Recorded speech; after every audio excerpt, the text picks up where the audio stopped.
Music City Social is produced by Star Maker PR Group, providing publicity and public relations services to the entertainment industry. Learn more at starmakerpr.com. Some people talk about dropping everything and moving to LA, New York, or Nashville, but very few people actually do it. Of those that do, finding a career in music, television, or movies can be extremely frustrating. The entertainment industry has a way of breaking people down because they have to be ready, willing, and able to do most anything at the drop of a hat. For many, there's a cruel awakening when they realize everything it takes to make it in the entertainment business. What I realize now in my 40s is that most of the people who are successful in the music business, they've earned it.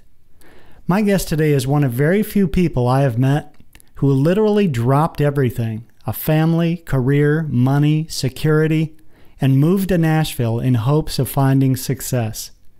At the time, he was in his mid-20s, was married, had a great job, nice house, drove nice cars, and was completely miserable. He knew that in order for him to find happiness, he had to try for a career in music and film before he died. He knew that if he didn't at least try, he was already dead. So in 1985, with very little support from family and friends, J.D. Hart quit his high-paying job, packed his suitcase, and moved to Nashville. He had nothing more than hope that somehow he would find success. Within 1 month of arriving in Nashville, his talent and persistence would land him work as a singer for a jingle company. He began playing clubs, recording whenever he could, and within 5 years would sign a major recording contract with MCA Records. But as many people have learned, a recording contract is not always what you hope it will be. Despite many pitfalls as a recording artist, he continued working both smart and hard. In the late 80s, he would become the singer for the nationally televised Heartbeat of America promotional campaign for Chevrolet. Eventually, he moved into acting. That began with television commercials, which, by the way, he has filmed over 5,000 television commercials to date. He has written themes for TV shows, provided the voice narration for over 20 audiobooks, and acted in nearly 20 films and counting. My guest today is singer, songwriter, spokesperson, narrator, and actor, Mr. J.D. Hart. J.D., welcome to the show.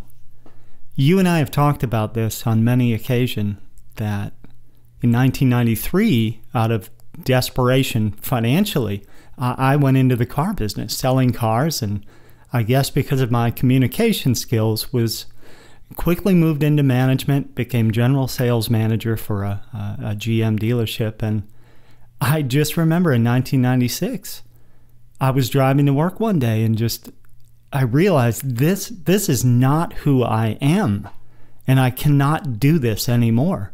And I started planning to get out of it. I knew that I had to play drums, or at least be creative.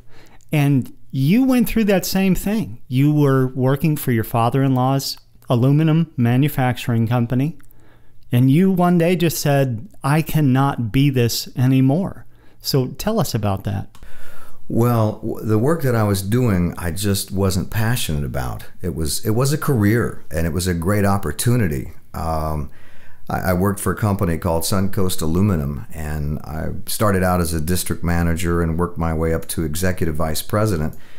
And it was construction, basically. And I had a lot of responsibility. I worked from 5 a.m. in the morning until about 7 or 8 o'clock at night. But I made great money, had a beautiful home, swimming pool, Mercedes. And at 26, I woke up one morning and I said, wait a minute. This is not who I wanted to be. You know, I just took this for the money and for the security, but I couldn't see myself growing any older and not following my passion. Now, everybody doesn't have a passion, okay? Some people are very content with status quo, but I had a burning passion inside. I had always been a performer, a singer, a writer, and an artistic person, and I wanted to work with the right side of my brain, and And so I had an epiphany. I woke up one morning and I said, you know what? This is it. I'm going to move to Nashville and take that journey, you know, and wherever it leads me, I know it'll be a good place because I'm following my passion or following my bliss, Sure. as Joseph Campbell would say. And so a lot of people thought I was crazy. I mean, I went to my boss, who was a wonderful man, and I said, well, I'm going to leave the company and go move to Nashville and pursue my dream. And he said, I don't blame you. I don't blame you. Really? Yeah. He said, because you have that in you. And he said, I followed my passion. He said, that's how I built this company. It's aluminum. Right. It's aluminum. My boss had aluminum in his blood. He loved it. He looked forward to it every morning. And he said, every man's got to follow his passion in life. And he said, so I don't blame you one bit. In fact, he said, I will help you in any way I can. If you need additional funds, if you want to take the company car with you to Nashville and keep it for Wow. 6 months or a year, whatever I can do to help you, I'm all for seeing you materialize your dream. That is really cool. Yeah. All right. Now, your current career is different than the one that you moved to Nashville for. So tell us about that. You moved to Nashville with this passion, but what was that passion? Well, the passion was, of course, to be an artist, a songwriter, an artist, an entertainer.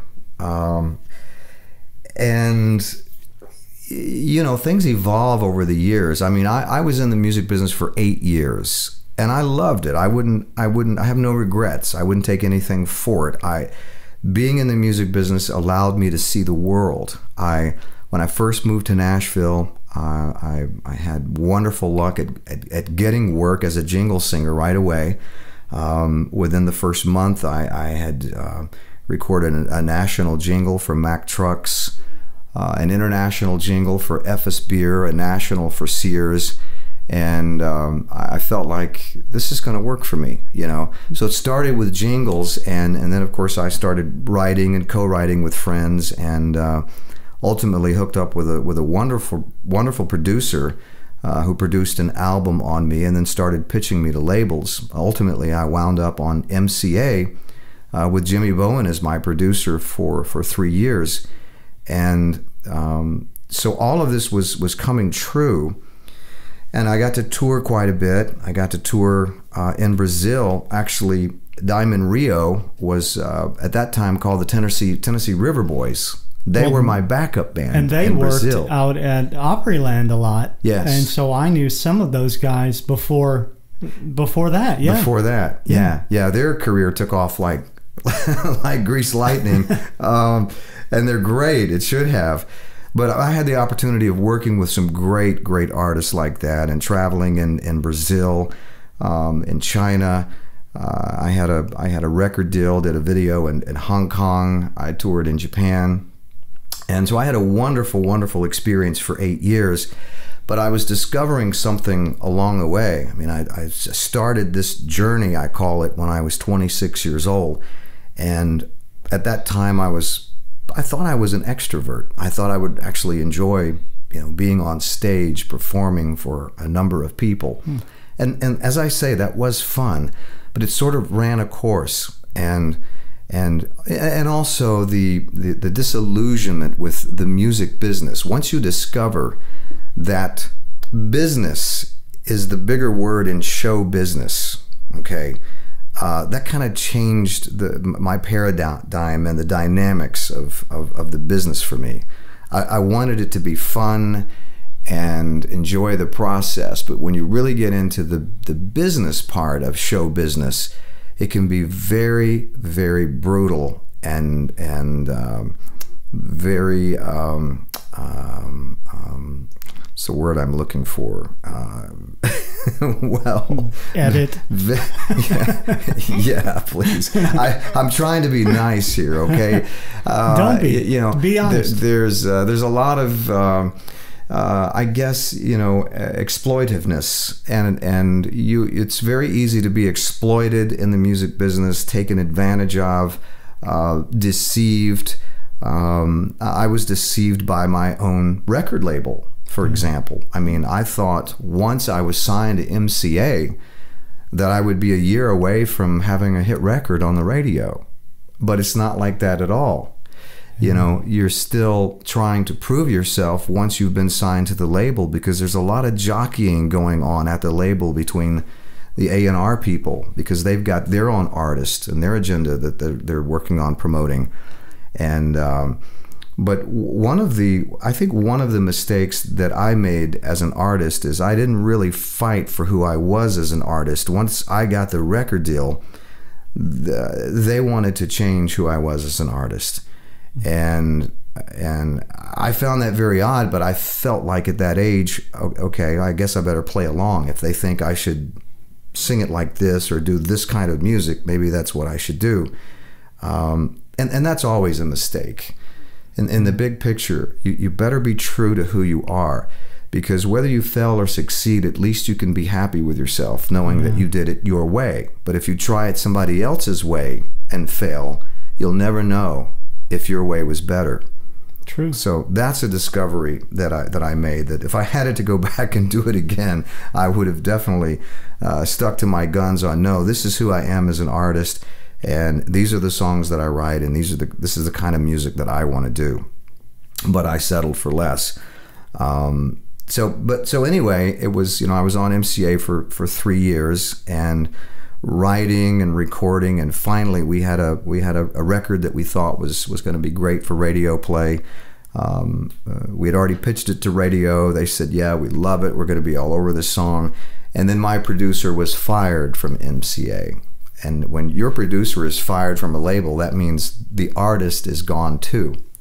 Okay, so you're there, but without support. Yes, exactly. No, they literally let you off the label. If you in this case, Jimmy Bowen was the president of the label, and he had signed me, and he was my producer. Once he was fired from MCA, they immediately dismissed anybody that was being produced by Jimmy Bowen. Wow. Okay, so but then he started another label at that point called Universal. And then he took the artist that they fired off MCA with him to Universal in transition. So I had another opportunity on Universal.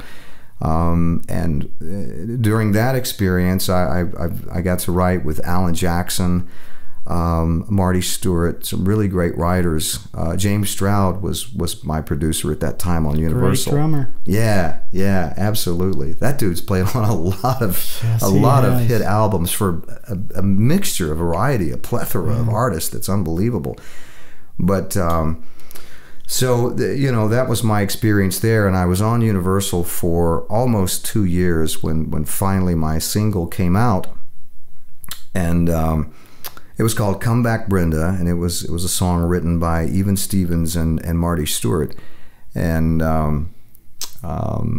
it came out. It hit the charts at about 65. I was very excited. I had Pam Lewis, Garth Brooks' manager, was my publicist at the time, and my manager and I had put a couple of additional promoters on the case to promote the record at the radio stations, and it was doing quite well. I was making the calls to the radio stations every morning, promoting the record. They were saying, hey, we really like this tune. It's a fun tune to play. And then I discovered from our independent promoters that the record label had asked the radio not to play this tune, that they seriously wanted to promote and advance an all-girl band that they had signed. And so they were actually saying, we sent you J.D. Hart, but we don't want you to play him. And we sent you an Eddie Rabbitt tune, and we don't want you to play that. And we also sent you a Lee Greenwood tune, but we don't want you to play that. We want you to play the all-girl band. Who was that artist, the all-girl band? Wild Rose. Wild Rose, yeah? Yeah. You hear them all the time, don't you? Yes. But that's the way the game was played. And I decided after that, after basically 5 years of waiting around to get an opportunity like that, and then you find out you're in essence sabotaged by your own label. That's a brutal business. Yes. And I could take all of that energy that I spent in 5 years, with 5 years on record labels, and put it into something else that might manifest in a more positive way for me. And around about that time, I was had started doing commercials for Chevrolet, Now, this is television or radio? Yeah, this is television. Okay. I actually had the opportunity to sing the jingle for Chevrolet, which was the Heartbeat of America. I think that was around '89. That was you. Yeah, that was me, and boy, awesome. that was a stroke of luck too, because they weren't looking. I mean, they didn't ask for J.D. Hart. I think they wanted the lead singer of Blood, Sweat, and Tears, David Clayton Thomas, and he had a nodule problem on his throat, and he was having surgery, and the producer knew that I was a sound-alike for that. So he called me one morning and said, JD, he said, you got about 15 minutes, you can pop over here in the studio and do this little jingle for us. And I said, sure, I'll be right there. Well, I had no idea at the time it was the national Heartbeat of America for Chevrolet. Everyone has heard that song. Yeah. Everyone. Our show just got a little bit bigger. Yeah. Well, and it, you know, it did well for Chevy, and then along came Like a Rock, you know, with Bob Seger, which was incredible, a campaign and success for Chevrolet. But I guess because of that, I sort of segued into actually becoming a spokesperson for Chevrolet for a number of their dealer groups from New York to Miami. And I auditioned for, they had an advertising agency that was handling their advertising that came to Nashville looking for a country artist that could be an on-camera spokesperson. And I was one of the fortunate ones that they auditioned. And they really didn't like me that much at first. There was just something, just one little thing that they sort of liked about me. They said, well, we want to give this guy another try. So they asked the director, they said, would you take JD and work with him for a day and see if you could teach him a little bit more about being a spokesperson and being more comfortable around the vehicle, you know, and making a pitch. And this particular director, Jim Spittler, who I'm eternally grateful to, did take the time, and he spent a full day with me, and we sent him the demo at the end of the day, and they said, that's it. We want him. You got him to do what we wanted him to do. That ended up in being a 5-year contract, and I fell in love with the work.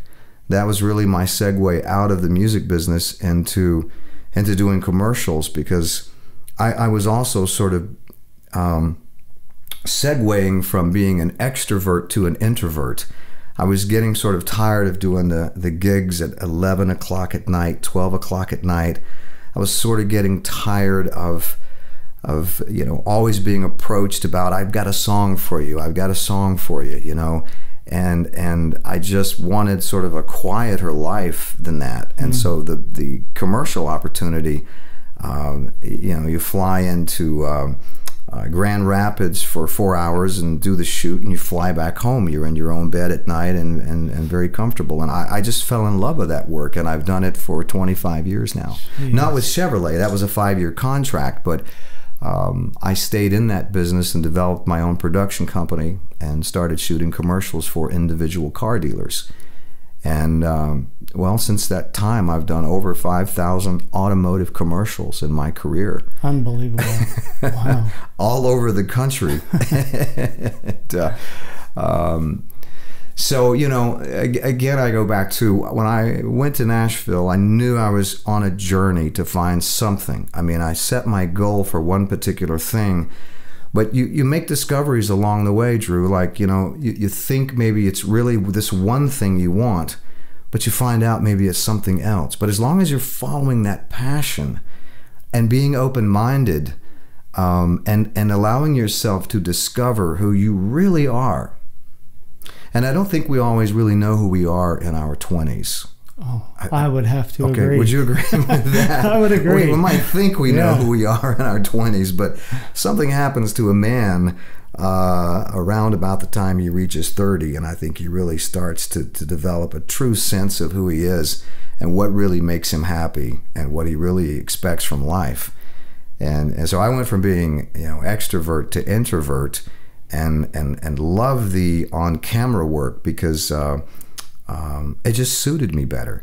So, and after I started doing commercials, then I started getting some movie offers. Directors, producers would see me in the commercial and say, "Hey, can you act? Would you like to audition for this movie?"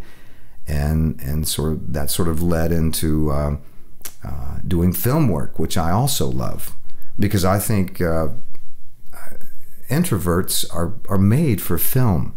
It's a very it's intimate. It is. It's a very intimate process. A one-on-one. It's basically you and your co-actor and a camera. It's not like being on a stage in front of 20,000 people.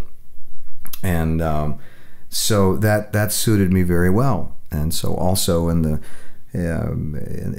past 20 years, I think I've had the pleasure of acting in over 22 films now, I think, as well as doing the commercials. So it's all good, man. That's you have had an amazing amount of luck, in addition to having a tremendous amount of talent. I mean, I didn't know how quickly you'd moved into singing jingles within a month of moving to Nashville. Yeah. I mean, that's insane. I don't know how many other musicians you've talked to over the past 30 years, but you have had an amazing amount of opportunity. It come to you in a very short period of time. I mean, that's exceptional. You are blessed. You know, I never downplay luck. Luck is always a part of. But you have the talent to back anything. it. So I was not taking away from your talent. And I think talent is important in this business, but it's minute compared to so many other things. I think moving to Nashville at 26, I was full of energy, and I started networking immediately, and I think that's key. I didn't know anybody here, but I had the ability to get to know people and network, you know, I didn't have any inhibitions about going directly to a record label and working on setting up a meeting with an AR person. I would hang out in bars at night and get to find out who's talented, who's a good writer, who's a possible producer, you know, and meet those people and network. And that's what's very cool about Nashville, is people are very approachable. Even big stars and famous writers are very approachable and friendly. I don't think you would find that in probably any other city but Nashville. But I was very fortunate to hook up with some wonderful people that helped me right off the bat. I remember Jim Stephanie was playing at a little bar downtown, and he was I think Bobby Goldsboro, a guitar player, and he was very connected, and we immediately became friends, and I started talking to him about what I wanted to do. Gave him a tape of my music, and he immediately hooked me up with a producer that was very interested in working with me and recording some songs and writing with me. And at that particular time, the producer that he hooked me up with had the #1 song on the country chart, Fool's Gold. Timmy Tappan had written Fool's Gold for Lee Greenwood. Yes, I've heard that song 202 times in 1989. I think you might have played that song a few times, right. But so yeah, very, very fortunate, very lucky, and but I think that's what happens to anybody who is sincere about following their passion, and they're really willing to work at it on a daily basis and never give up. Never give up. That's interesting. You know? All right, now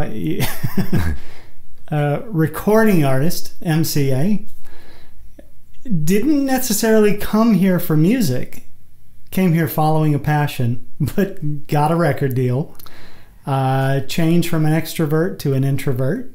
You decide to become an actor. Chevrolet hires you. I mean, you've literally transitioned into exactly what you wanted to be and found the opportunities, made the opportunities because of your talent and your wisdom. So what is it like being an actor in a town that is really known for music?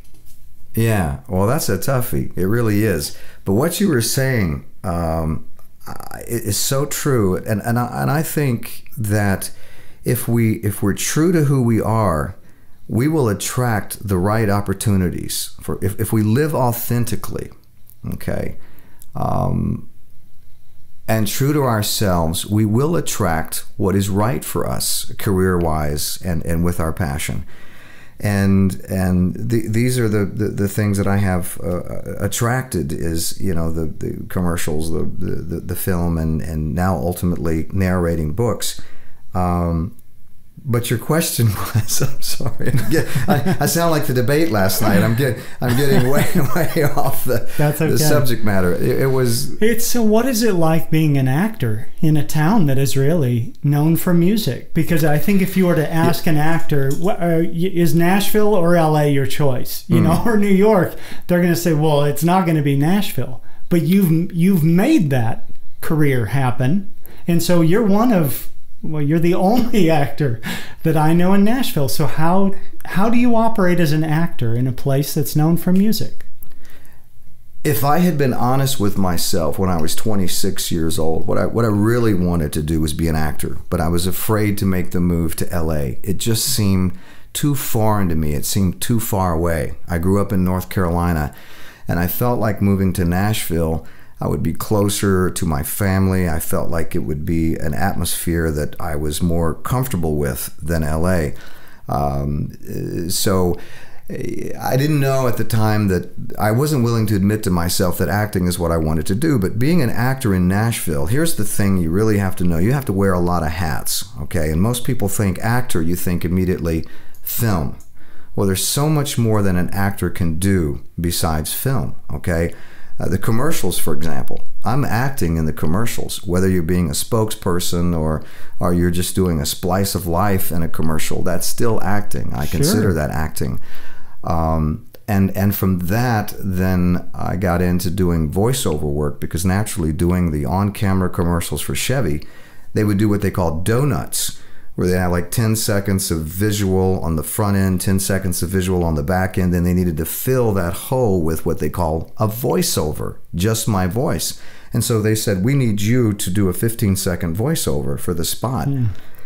And I said, what's a voiceover? You know, and they explained that to me. Well, I had an old 2-track Tascam tape recorder, 1/4 inch at the time, and I started doing those voiceovers on that, and FedExing to FedEx overnight. You know, which is so crazy now that we have MP3s and can just email it.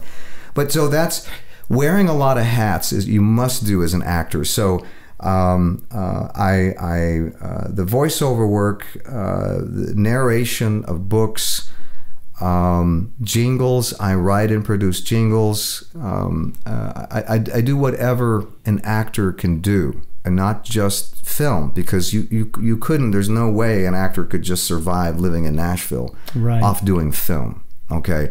Because there's so few productions that come through here that are doing film. I mean, this is the first, we're shooting Nashville here now, in Nashville, the new NBC, I believe it's NBC television show, Nashville. And 2 of our guests are on that show. Wonderful. Are they regulars? They are regulars. They are extras in the bands. And yeah, fantastic. What's neat about the show, I hate to interrupt you because I love your story. No, please do. What's neat about the show is how many people are playing themselves.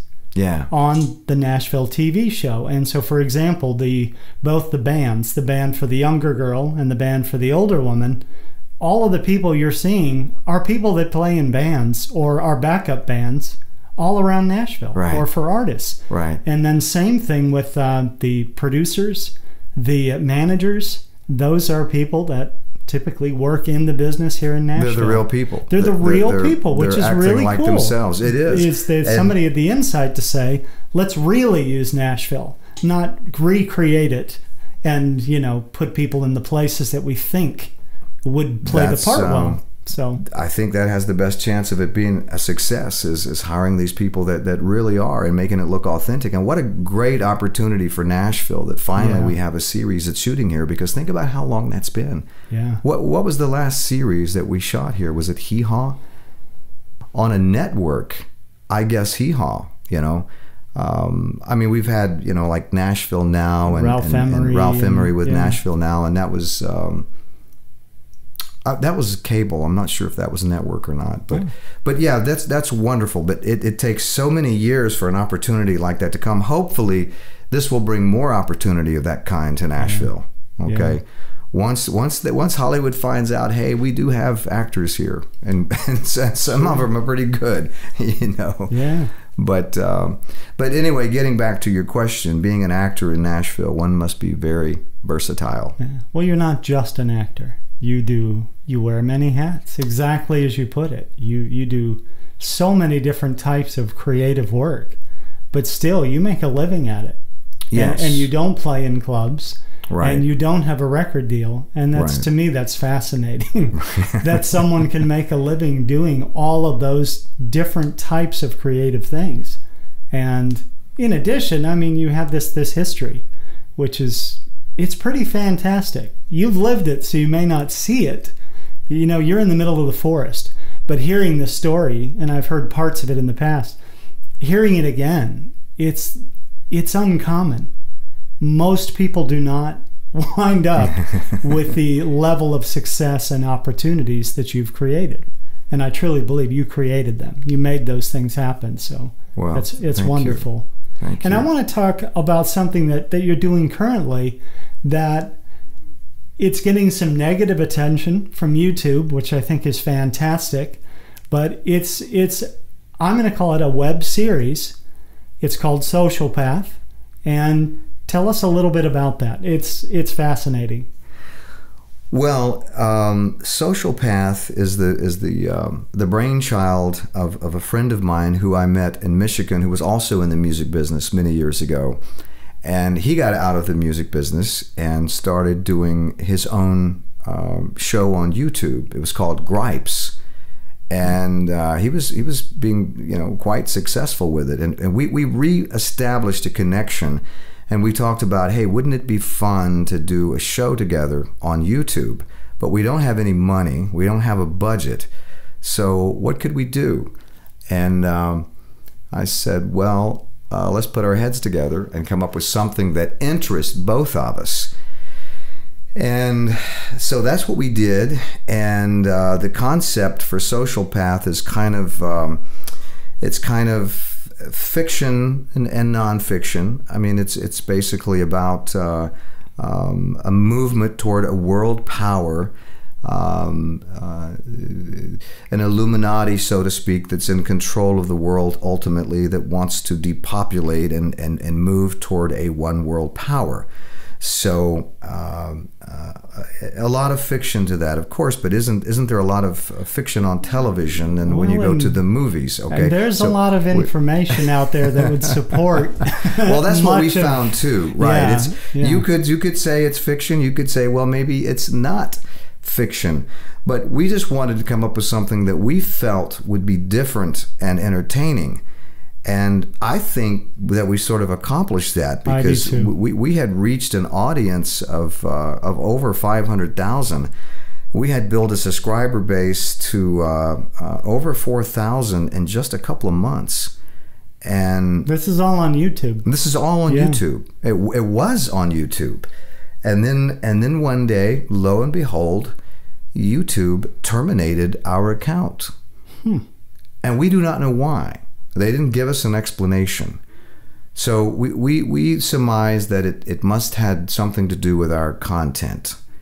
What else could it be? I don't know. All of our content was our content. It wasn't, I know on YouTube you can't use somebody else's song or a piece of video that you don't have rights. We had rights for everything that we used on it. And the show was just, a 5 to 7 minute show, kind of like the old soap operas back in the day when they first started. They were 10 or 15 minutes because the YouTube audience has a very short attention span. Sure. And we wanted to be mindful of that. But I was amazed at the audience we were reaching worldwide. We were looking at the analytics, and we had a huge audience from Italy, Germany, Australia, and it was growing, by leaps and bounds, and we were very excited about that. And as I say, YouTube apparently was not, because they axed us. So it did not stop the show. We're still doing the show. How can people find it now? You would simply go to www.socialpathseries.com. Okay. It's all under the umbrella of our website now. And all of our videos, I think we just completed episode 13, and we have an archive of all the shows on there, and please check it out, socialpathseries.com. And it's different, you know, it's real different. And I told my partner when we started this, I said, I don't think people are going to watch this, because really it's two guys Skyping. Okay, how exciting can that be? I'm talking to people looking at my computer, and they're talking to me looking at their computer screen, and how exciting can that be? But if the writing is good, yeah, and the content is good, and it's still entertaining, and let's say if the acting is good, that's even a bonus. But we were getting some really excellent reviews. I mean, I couldn't believe the response from the people that were watching this, saying, "Hey, we love this. Please continue this." And because it blew me away, because I started doing some research. I didn't realize how many people watch YouTube on a regular basis. I think even I don't know if it's YouTube. I know Tom Hanks and some other people are doing a web-only TV show. Yes. Well, is it a TV show? I don't know. It is a web-only show. Yeah. Fully produced. But, people are using it as a delivery method now, because look at the cost. I think it's excellent, and I don't think that anyone should be ashamed to say I have a web show as opposed to a TV show. It has transitioned, in my opinion, to a more serious medium. I mean, you're a perfect example. Sociopath, that was your method of delivery. Yes. And I know that there are others doing the same thing now, but where do you see that going? The sky's the limit. There's no telling how far that can go. The only scary thing about YouTube to me is they have 100% total control. I mean, they can shut you down in a second for any reason that they choose. So that's a little scary, especially. Yeah. I know a show that uses YouTube as a medium that actually spends $30,000-$40,000 on each production. Oh my goodness! And all of their shows are broadcast via YouTube. They sell DVDs and CDs via YouTube, and they're spending that kind of money, $40,000, on a production of an episode. Now, if YouTube decided to shut them down, that would be sad. Yes. Okay. So, I know YouTube they have rules in place that you must follow and adhere to. Good. Absolutely. But with Socialpath, we had no strikes against us. You're supposed to get like 3 strikes before they actually say, okay, now you're in violation. We may suspend your account. But we had all green lights. We hadn't violated any YouTube rules, and they terminated us like that with no reason. So that's a little scary, but other than that, the question that you ask, how far can that go? I think it will.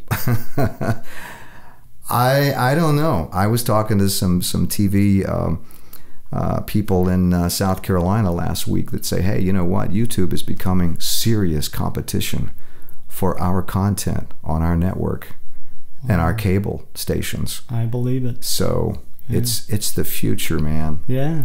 Now you've taken YouTube's action and kind of used it in your favor, by saying, hey, ban from YouTube and this type of viewership, that says something. And so how has the transition been moving over to shockingly wonderful, because we're using WordPress to promote YouTube right now. One of my favorite tools. Yeah, I know. We have well over 1 million views. The last count was 1.2 million views. Wow, that's serious. Via our website through the promotion that we're doing with WordPress. So it hasn't hurt us at all. Good. Yeah. Good. Yeah. How about how do you feel social media in general, like Facebook and Twitter, and YouTube is part of that, obviously, but how do you feel that can be used right now to help promote something like Socialpath? I wish I could say that I found success using Facebook as a good promoter of Socialpath, but I have not. Okay, it's not like a WordPress.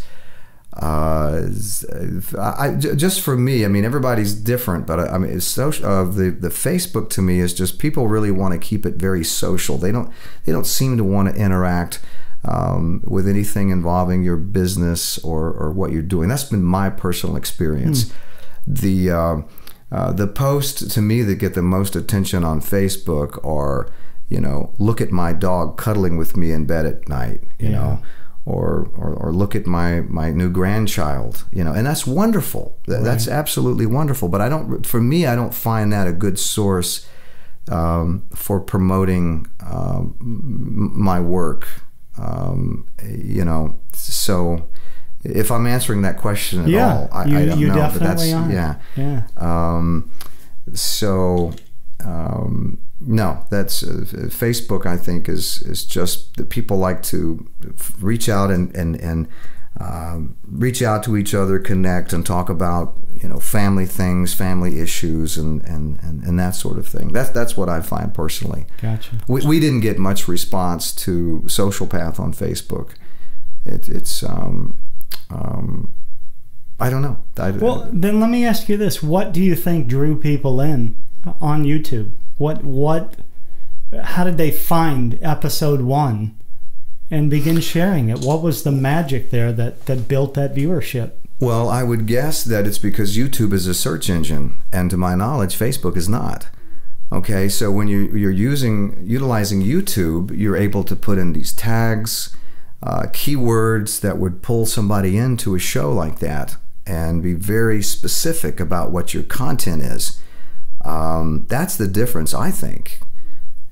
Correct me if I'm wrong. No, I think you're correct. Facebook doesn't have that ability, and that's the other beauty of WordPress is it's like a search engine. You can give it the specific tags and keywords that will attract the viewer into that. So I think that's the difference. Let's pretend you moved to Nashville today, okay? And whether your pursuit is music or acting, what are your first moves? Your first month here, what do you do to connect and try and create work and establish yourself in Nashville? It still applies what I did 25 years ago. Beat the bushes. That's an old adage, I know, and it might not make sense to a lot of people, but work it, man. Network. Get to know people. And I always say this business is about who knows you and why they know you, okay? Always be working at your craft and perfecting it. Because I have a formula, when talent meets opportunity, that equals success. But you better make sure your talent is there, and you better work on your craft, and you better appreciate the art in you and not just you in the art, okay? Because you're going to create that opportunity one day where you're going to have a chance to impress somebody who really matters, and so the talent better be there. But assuming that that's there and that's in place, you've got to build a network of friends and people that share your passion in the business. And I mean, I hit the streets with my demos the first day. I called on every record label, every publishing company. I mean, if ignorance is bliss, that was me. And that wasn't a bad thing at the time, actually. I mean, I did some really stupid things, okay? That worked. I called to get through to Lee Greenwood because I wanted to pitch him a song. I called his people and said, "This is Jerry Crutchfield, Lee's producer. I need to talk to him right away. This is urgent." Well, of course, they put me right through. And then I had to explain to Lee Greenwood, "Hey, I'm just a songwriter trying to get a break from you here." Fortunately, he was very nice, okay? He could have just said click, but he said, I understand. He said, "Bring it by my song plugger at Fireside on Tuesday. We'll set it up." But I mean, crazy things like that. In other words, I'm saying, don't be afraid to be a risk taker, okay? If you're just moving to Nashville today, I think I'm getting back to what the question was. Work it, network, continue to build your craft, and get seen, and let people know you for your good work. Okay? Because again, I say it's all about who knows you and why they know you. Excellent. Okay. JD, you rock. Thank you so much for being on the show. Thank you, Drew. I want to do a follow-up as well, because I think Social Path is wide and wonderful as your viewership is now. I think you're still at a very small level compared to where it's going to go. So 6-8 months, I want to see where it's at and have you back on the show if you'd join us. You got it. It'll be a pleasure. Thanks for having me, Drew. Thanks for being a part of it. Music City Social is produced by Star Maker PR Group, providing publicity and public relations services to the entertainment industry. Learn more at starmakerpr.com.